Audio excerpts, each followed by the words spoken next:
Yesterday, we were blessed with an action packed evening of internet drama that had me on the edge of my seat for the better part of 2 hours. And I actually think there's something very important to discuss here. Not so much with the soap opera itself between the two parties, but there was a little something that slipped during all of this that I think is a really big deal that I want to talk about.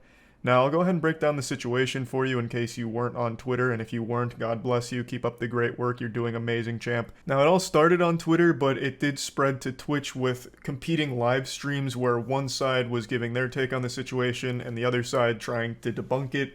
So, it spread like a virus, and it all started with a series of tweets from a content creator named Frosty. He came out with a series of tweets making big accusations against his former employer, 100 Thieves, basically just putting his ass in their face, making all kinds of big claims like them taking 95% of sponsorship deals, as well as a myriad of other problems that he had with the organization.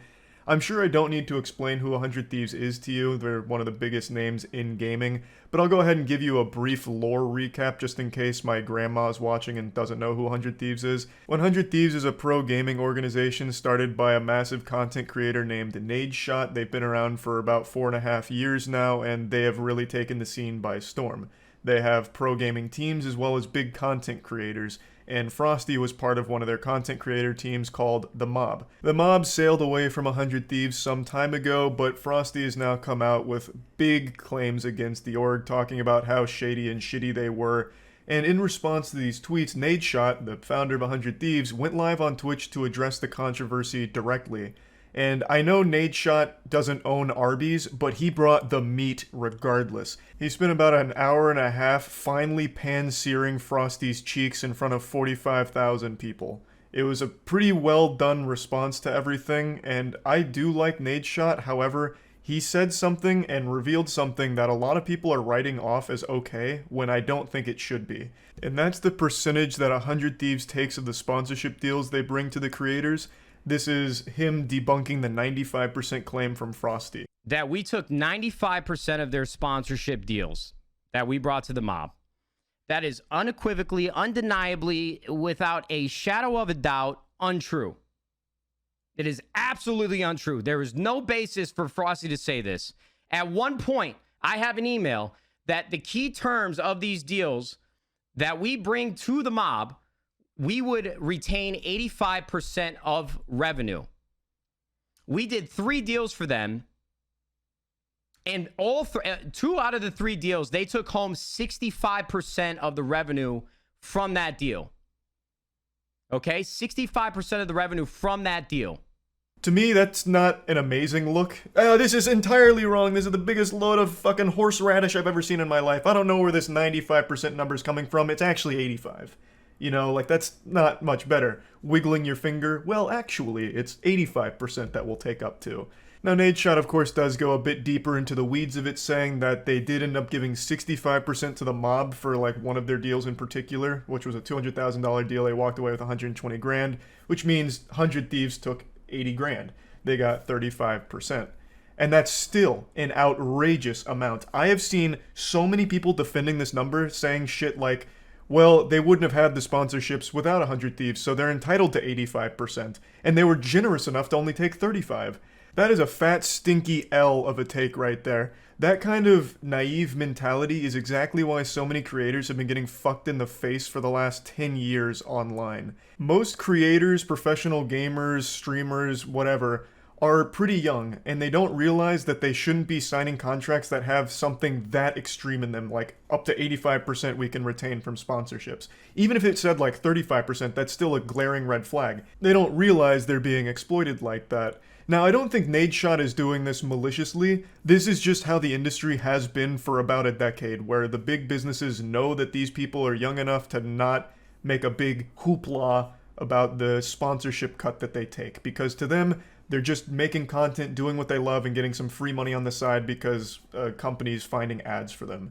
And then they'll take the lion's share of the ads when really they shouldn't. I think that's an absolute load of fucking dirty barnacles. You know, that's absolute fish paste. So I don't think Nadeshot's doing this from a place of like evil or greed. I'm pretty certain this is what he's always seen in the industry since he's been in it so long. But that's not the way it should be. I've talked about this a lot. I started a company back in 2018 with Matt. I even made a whole video talking about it publicly. It's called Human Media Group. It's a management company where we manage hundreds of creators, some of the biggest names on the platform. We bring them brands, ad deals, campaigns, all that stuff in order to help them stay monetized and make a living out of the content they love to produce. We started it because of this being the industry norm. I made a lot of deals on like the podcast as well as personally that were really predatory, and I didn't know any better. So over time, I learned with Matt, and we started this company to try and help my friends, and then it grew into just helping any and all creators. And with Human Media Group, we take on average 15% of sponsorship deals we bring the creators, but sometimes we'll even go as low as 10%. So between 10 and 15% is the cut we take from the sponsorship deals we bring to them. And that should be the norm. You should never sign something or agree to do business with someone that's going to be taking 35 or 85%, allowed 85% in the contract. That's disgusting. That's fucking disgusting. The absolute maximum you should be okay with is like 20%. That is the most any agent or company should ever possibly even toy with taking from the sponsorship deals. And I do understand the take people keep tossing around and regurgitating like a fucking mama bird feeding the baby bird, just vomiting it into each other's mouths. The take of, you know, they wouldn't have the sponsorship deals without 100 Thieves. You're right, but that doesn't mean they're entitled to 85% or even 35%. They're not doing the bulk of the labor. The onus is on the creators. They're doing the heavy lifting. The reason the sponsorship deal's there at all is because the creator is there and they're buying the slot from them. What 100 Thieves is doing, or what any management company does, is they facilitate that deal. They negotiate, they get the terms, and they bridge that. They bridge the deal. You can find deals on your own as a creator. You know, you can reach out to companies yourself. Sometimes companies even reach out to you. The reason why 100 Thieves or any management company at all exists and is effective is because most big brands don't reach out to individuals and don't accept people individually. They will take their ad campaign and their marketing spend to agencies or companies that have a big roster, and they'll buy bulk. They'll say, we have this campaign for this demographic and we want this many viewers. Who do you have for us? And that's when the company will provide you, if you're part of their roster, like 100 Thieves, they'll throw your name in there, and if they say yes, then you've got the deal. It's not like they're doing anything that entitles them to such a crazy cut of the sponsorship deal. It's just a pretty ludicrous notion. Yes, the companies like 100 Thieves or any management company does have access to brands that individuals won't, but still, it doesn't mean that they should be taking such a crazy amount from you either. One of those deals, they made $30,000 each. It was a $200,000 deal. They walked away with $120,000, I believe it was. Okay? And what you don't understand is that we have to employ a partnerships team that needs to go out and source these deals. Then you have account management that handles, once that deal is sold, account management coordinates with everybody else within the company, whether it's marketing, whether it's content, whether it's a deal that is done with talent. And we have to incur labor expenses to make these things a reality. All of those things he mentions there, Human Media Group also has, and I assure you 15% is still profitable. It's plenty. It's not as profitable as 35 or 85%, but it is plenty. It's not necessary to be taking such a high cut of those sponsorship deals. Now, I do understand that 100 Thieves is not a management company first and foremost. They are a professional gaming organization. They have content creators, they have pro gamers. I understand that, but they do have that management arm clearly, since he's mentioning this team. So I know that 35% is still outrageous. And I do get the argument that will inevitably be made that they only have like 20 creators they're getting sponsorship deals for, whereas Human Media Group has hundreds. So, you know, just going by scale, taking 15% of hundreds of deals is more profitable than taking 15% of 20.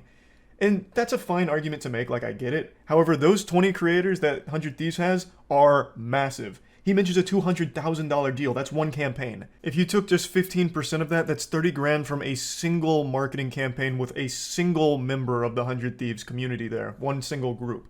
That's a great take home. It's not as much as the 80 they did take home, but 30 is plenty. So I just completely disagree with all the people defending this 85%, which I think is indefensible.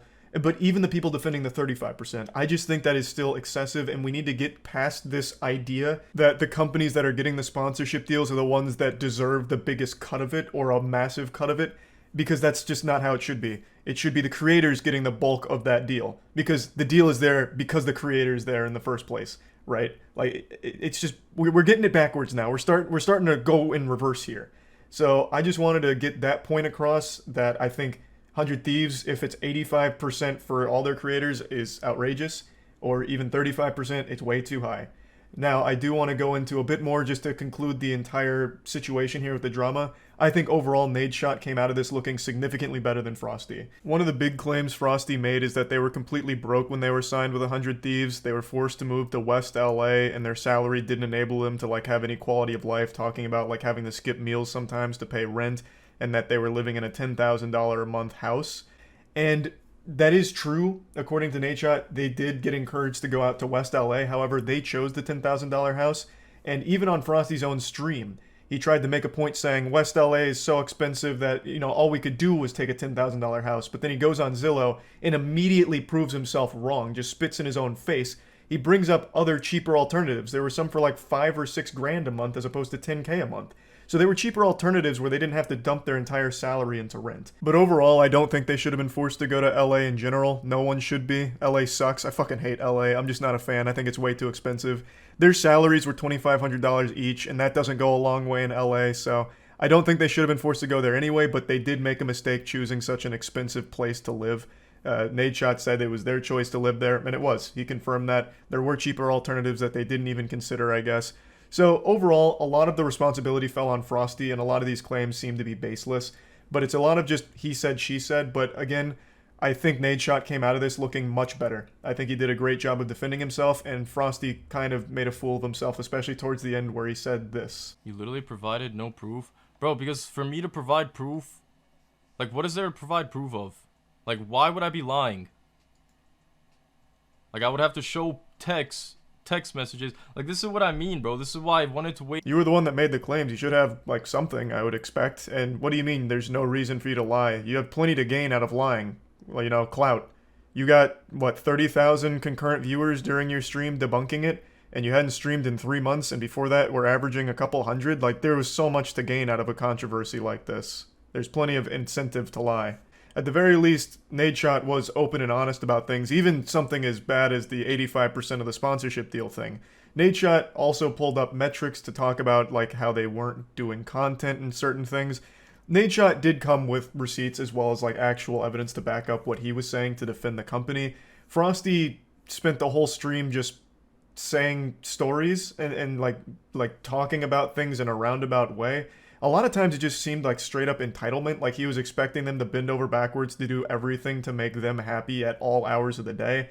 And so the stream didn't go super well for Frosty. I don't think he did a great job of like proving his claims.